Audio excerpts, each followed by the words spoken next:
Jadi adik-adik lihat apakah ada pengecilan di pupilnya. Pupilnya itu yang hitam itu ya. Dilihat di sana apakah ada pengecilan atau enggak. Normalnya gimana? Mengecil. Ya, kalau tidak mengecil, tidak ada lebar pupil berarti sudah timbal ya. Jadi disinari dulu ya. Nah, mengecil ya, hitam yang di tengah itu mengecil. Kemudian kanan dan kiri ya, dilihat ya. Berarti normal ya. Kemudian refleks akomodasi ya. Nah, sekarang adik-adik anjurkan si klien untuk melihat objek yang jauh. Gitu misalnya adik-adik nanti memeriksanya itu adalah di ruangan yang terbuka misalnya gitu ya. Kalau sekarang silakan coba lihat jam itu. Nah, ada pengecilan pupil karena dia akan akan berkontraksi gitu ya adik-adik ya, sehingga dia berusaha untuk melihat objek yang jauh. Ya, oke, berarti normalnya adalah ada pengecilan pupil ya di nomor 12 itu. Kemudian inspeksi gerakan bola mata ya. Jadi anjurkan pasien lihat ke depan. Silakan lihat ke depan dulu, kemudian bola mata dilihat. Apakah ada nistagmus atau kecacatan atau ketidaksimetrisan? Ya, dilihat. Adik-adik kan bisa ya menilai, misalnya ada orang-orang yang kelainan bola mata. Jadi dia tidak simetris bola matanya. Nah, itu dinamakan nistagmus ya. Kemudian luruskan jari ya, kurang lebih 15-30 cm. Instruksikan klien untuk mengikuti ini dengan mata saja. Silakan. Nah, kalau dia bisa mengikuti, kedua matanya bisa mengikuti, berarti itu normal ya. Jadi bukan kepalanya yang bergerak ya, hanya mata. Oke, jelas adik-adik? Siap. Kemudian inspeksi medan penglihatan ya. Jadi berdiri di pasien kurang lebih 60 cm. Kemudian tutup satu mata, ya, mata yang diperiksa itu dibuka. Kemudian gerakan jari ya ke satu lapang panang. Ini ya. Nanti bilang kalau sudah tidak terlihat, ya. Tapi nggak boleh noleh itu. Tetap lurus ke depan panangnya, ya. Ya, jangan diikutin, jangan diikutin. Terlihat? Terlihat? Ya. Jadi normalnya lapang panang itu dia di sini ada deh ya, sampai di sini aja. Gitu. Begitu pula dengan lapang panang yang di kanan ya. Jadi adik-adik di depan dulu diinstruksikan seperti tadi. Bisa melihat nggak sampai di sini? Kalau sampai sini aja dia nggak bisa melihat, jari kita lagi berarti ada masalah di lapang panang. Ya, dengan pandangan lurus ya. Coba adik-adik sendiri gitu. Kelihatan nggak jarinya sampai di sini? Jangan ikutin gitu ya, jangan ikutin. Ya, jadi lurus ke depan. Oke. Itu juga kadang-kadang kan yang membuat kita awas ya, adik-adik. Kalau misalnya ada yang di samping itu kan terasa ya. Itu lapang pandang kita yang berapi. Coba bayangkan kalau kita blind spot nggak bisa. Iya, keblok di sini kan nggak bisa kita ngeliat dari samping. Ya. Oke, palpasi mata. Jadi kedua-duanya nanti dikaji ya. Yang tadi ada di lapang pandang. Palpasi ini ngapain? Menekan, ya, menekan. Jadi adik-adik harus menekan bola mata si klien dan pastikan adik-adik sudah melakukan cuci tangan sebelumnya gitu ya. Nah, palpasinya tetap ya di matanya semuanya ditekan. Gitu. Jadi bukan colok itu ya, adik-adik ya, ditekan. Nah, normalnya dia memang ada massa, tapi itu adalah massa bola mata, bukan massa tumor gitu ya adik-adik ya, bukan massa yang padat. Nah, kalau misalnya memang ada konsistensi nyeri ketika ditekan itu adik-adik tanyakan juga apakah nyeri Bu saat saya tekan, ada nyeri? Nah, ya, jadi ketika baru disentuh gitu aja sudah ada nyeri berarti itu sudah tidak normal gitu ya. Kemungkinan besar ada massa di dalamnya atau mungkin ada ketegangan otot, jadi itu perlu pemeriksaan lebih lanjut ya. Kemudian visus ya, visus. Nah, ini adik-adik, ini visusnya. Boleh diturunkan?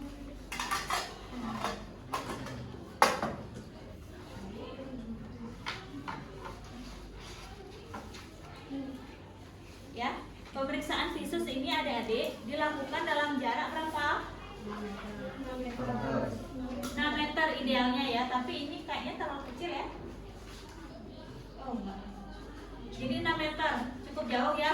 Biasanya adik-adik pernah kan ya melakukan pemeriksaan. Nah, adik-adik tolong ditutup salah satu matanya, gitu ya.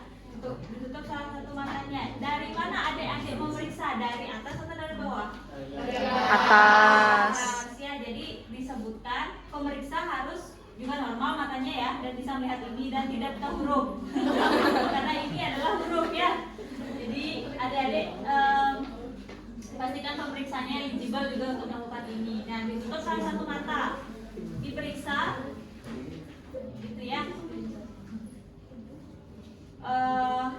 Apa namanya? Snellen chart ini dibaca satu persatu gitu. Dan tanyain juga lansianya. Ini kan kita memeriksa lansia ya, adik-adik. Apakah tahu huruf atau enggak? Ada nggak lansia yang nggak bisa baca? Ada. Jadi kalau nggak bisa baca berarti ini nggak relevan ya digunakan adik-adik. Gitu. Kalau misalnya kemampuannya sampai sini, gimana? Sampai 6.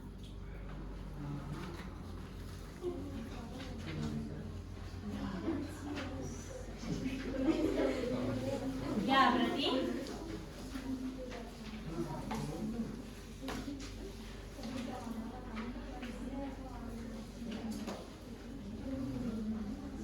apa adik? 60 ya. Di sini sudah ada visusnya di sini. Gitu. Normalnya sampai mana Bu? Normalnya sih sampai bawah ya adik-adik ya. Normalnya, tapi lansia nggak mungkin. Karena sudah ada penurunan juga fungsi ya. Jadi adik-adik pada saat pemeriksaan Snellen chart ini sih jarang sekali ya digunakan untuk lansia, karena memang banyak udah lansia yang mengalami penurunan fungsi mata ya. Gitu. Tapi biasanya digunakan untuk pemeriksaan fisik, tes untuk adik-adik masuk gitu ya, atau mungkin pada saat pemeriksaan apakah minus. Nah, ya. Jadi hasilnya ada di sini adik-adik, dan memerlukan apa namanya, refraksi atau mungkin kacamata ya, bantuan untuk penglihatan. Itu perlu pemeriksaan visus lebih lanjut lagi di lab gitu ya, untuk mendapatkan kacamata dan lain-lain. Jadi ini untuk memeriksa apakah ada gangguan atau enggak ada. Ya, ada pertanyaan untuk mata adik-adik? Bisa melakukan ya? Bisa. Oke. Nah, yang kedua sekarang kita ke telinga ya. Telinga ini sebetulnya sama seperti pemeriksaan waktu adik-adik di pemeriksaan fisik dewasa. Udah pernah mendapat ya? Ya, jadi adik-adik memeriksa telinganya melalui apa? Inspeksi, palpasi, terus pemeriksaan auskultasi. Pemeriksaan pendengaran melalui tes Riedel, Weber, dan Schwabach ya. Ada 3. Nggak ingat tadi deh? Ya, jarang melakukan ini ya. Oke. Pertama-tama adik-adik bisa menempatkan pasiennya duduk atau dia dalam posisi tidur ya, tapi lebih gampang duduk ya. Kemudian pastikan adik-adik dan dipalpasi ya, boleh dilihat langsung dan juga dipalpasi sekalian ya. Dilihat apakah ada cairan atau eksudat yang keluar, apakah ada massa yang terlihat di sini atau ada benjolan gitu ya. Kemudian dipalpasi. Ya, dipalpasi satu persatu. Gitu ya. Apakah ada benjolan atau ada nyeri. Terus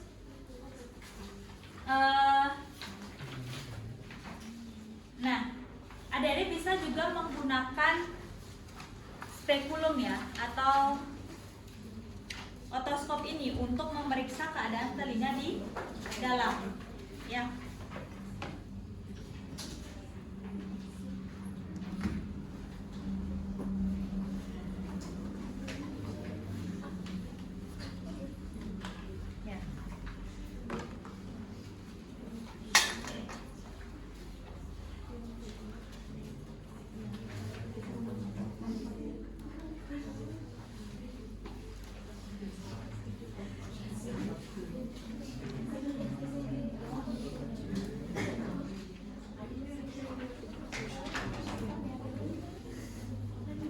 Seharusnya bisa hidup ya Dede ya.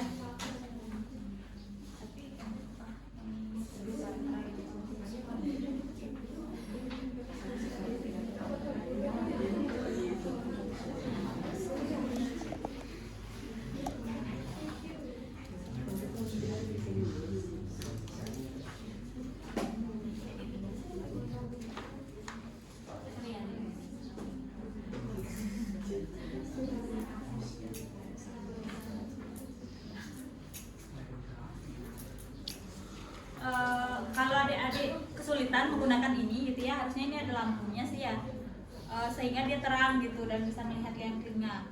Tapi kalau kesusahan, adik-adik bisa langsung menggunakan laser atau pen light ya untuk melihat dari dalam. Tapi memang tidak semua ya bagian dari telinga kemudian adik-adik bisa lihat.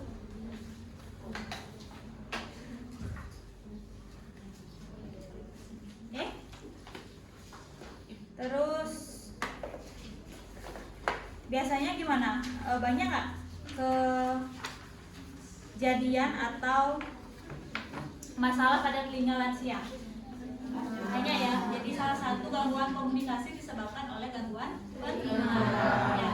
Jadi adik-adik harus jeli juga melihat ya, apakah ada gangguan pendengaran atau enggak. Kemudian juga apakah itu karena serumen atau memang gangguan fungsi di sarafnya. Oke, kemudian sekarang kita lakukan pemeriksaan dengan bisikan. Nah, adik-adik berbisik itu jangan gitu ya, jangan keluar suaranya, tapi ada gitu ya. Gimana?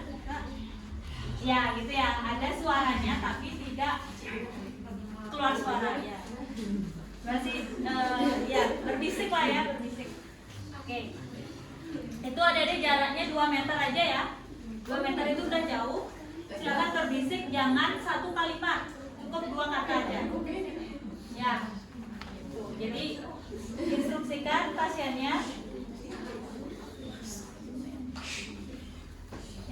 pasiennya untuk mengulang apa yang kita sampaikan tadi. Ya. Nah, kalau mau meriksa telinga kiri, telinga kanan ditutup. Kalau meriksa telinga kanan, ya kiri. Ya. Lalu pemeriksaan dengan arloji, kan ada arloji atau jam tangan yang detiknya itu ya. Ada yang bawa? Ya, yang ada detiknya itu boleh didekatkan ke telinga klien. Tapi adik-adik harus dengar dulu ya, jangan sampai itu memang nggak berbunyi. Ada yang lebih keras bunyinya ya, ada yang lama itu boleh. Nah, nanti pada saat ujian adik-adik tolong didengarkan dulu ya. Nanti pada saat ujian adik-adik tolong bawa arloji yang seperti itu, boleh pinjam di temannya ya. Oke, jadi untuk nanti memastikan bahwa prasat ini juga terlaksana ya. Kemudian, nah ini yang paling penting, tes Rina, Weber dan Swabah. Ada yang masih ingat?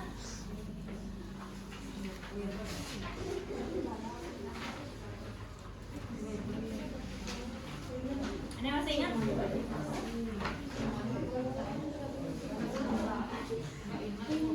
Nggak ingat.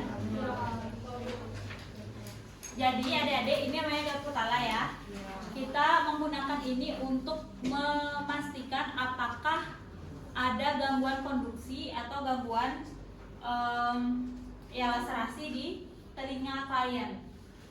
Sebetulnya kita itu mendengar karena ada getaran di sini, di belakang ini, di tulang apa? Di Ya, itulah mastoideus itu ya. Jadi ketika ada getaran di sini kita akan mendengar. Gitu. Nah, hantaran dari sini dan dari udara, kalau adik-adik ini mendengar suara saya kan dari udara ya, adik-adik ya. Itu seharusnya hantaran di udara lebih panjang durasinya. Misalnya di sini kita getarkan gitu ya, adik-adik ya. Dibandingkan adik-adik dapat suara di sini, akan lebih panjang adik-adik mendengarkan suara yang dari udara dibandingkan getaran ini. Tes Rina itu mengkaji itu. Ya, ketika kita getarkan ini akan ada dua, ada getaran, ada suara. Normalnya tes Rina itu ketika adik-adik getarkan ini, tempelkan di sini, ini di sini ada ya. Di tulang mastoideus ini, pasiennya akan berhenti mendengar atau berhenti merasakan getaran, tapi ketika bawa ke depan dia masih terdengar. Itu normal.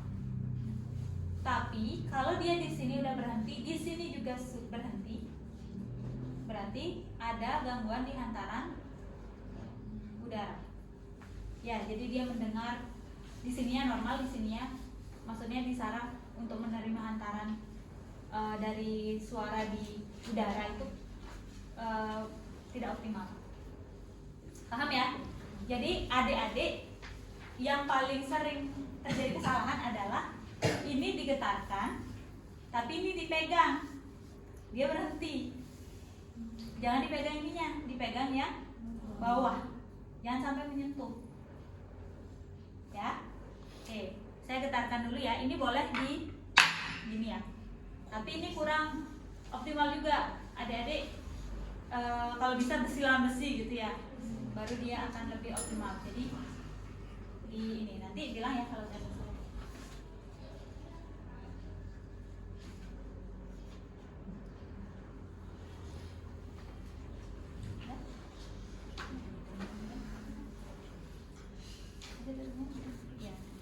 Itu ya, jadi masih terdengar. Kalau memang itu tadi ya penjelasannya itu namanya tes Rina. Ingat ya, jadi ya digetarkan, ditempelkan di sini, tanyain sampai pasiennya berhenti merasakan getaran, terus dibawa ke depan. Normalnya masih terdengar. Dicoba untuk dua-duanya ya. Paham adik-adik? Ada pertanyaan? Ya, tes Weber ya, tes Weber.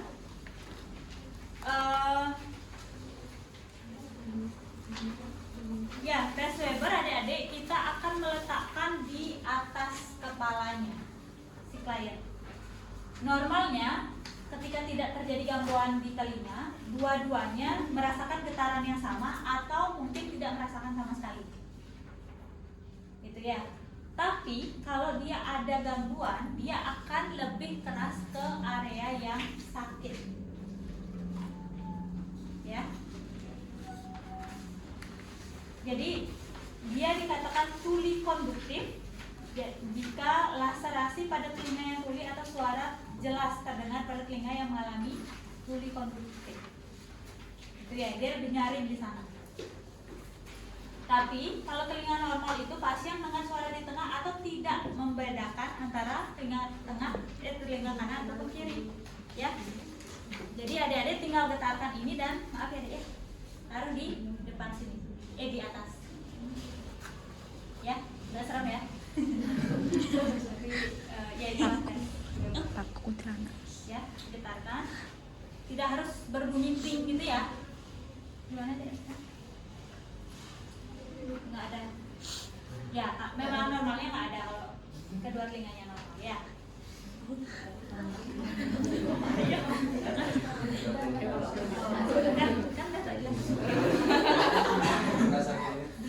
Oke, itu ya gampang ya adik-adik, tapi nggak usah baru 2 detik udah dicabut kayak saya, nggak, ditunggu sampai getarannya berhenti, nanti terasa nggak bisa ya. Terakhir, tes wabah. Nah, tes wabah ini kita akan membandingkan antara pasien dan pemeriksa. Ya, antara pasien dan pemeriksa.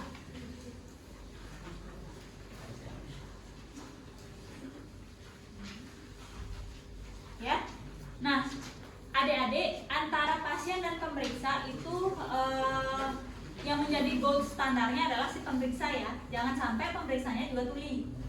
Ya, jadi blur nanti yang mana bias ya hasilnya. Yang mana sebenarnya yang tuli gitu ya. Jadi pastikan pemeriksanya itu juga normal. Itu kalau pasiennya ya boleh aja. Nah, caranya adik-adik kita membandingkan prosesus mastoideus kita di sini dengan si pasien. Ya. Normalnya ketika kita getarkan, kemudian kita taruh di sini, nanti bilang ya deh ya. Ketika sudah selesai ya.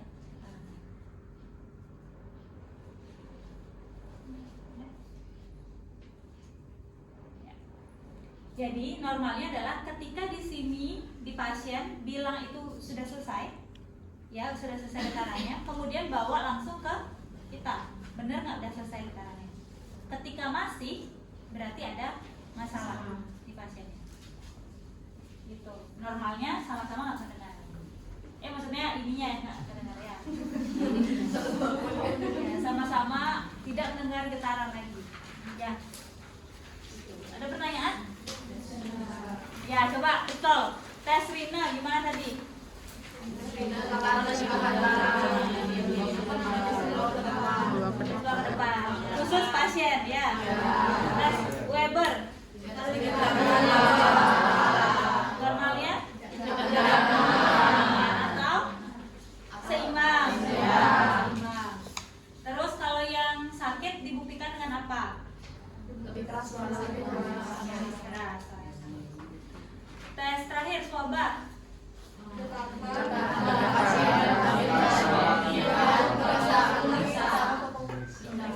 Ya, pemeriksanya juga di sini ya, di sebelah, jangan di depan. Kalau di depan pasti dia masih kedengaran, ya, karena lebih lama. Ya, oke, jelas ya adik-adik ya. Nanti saya akan kita mulai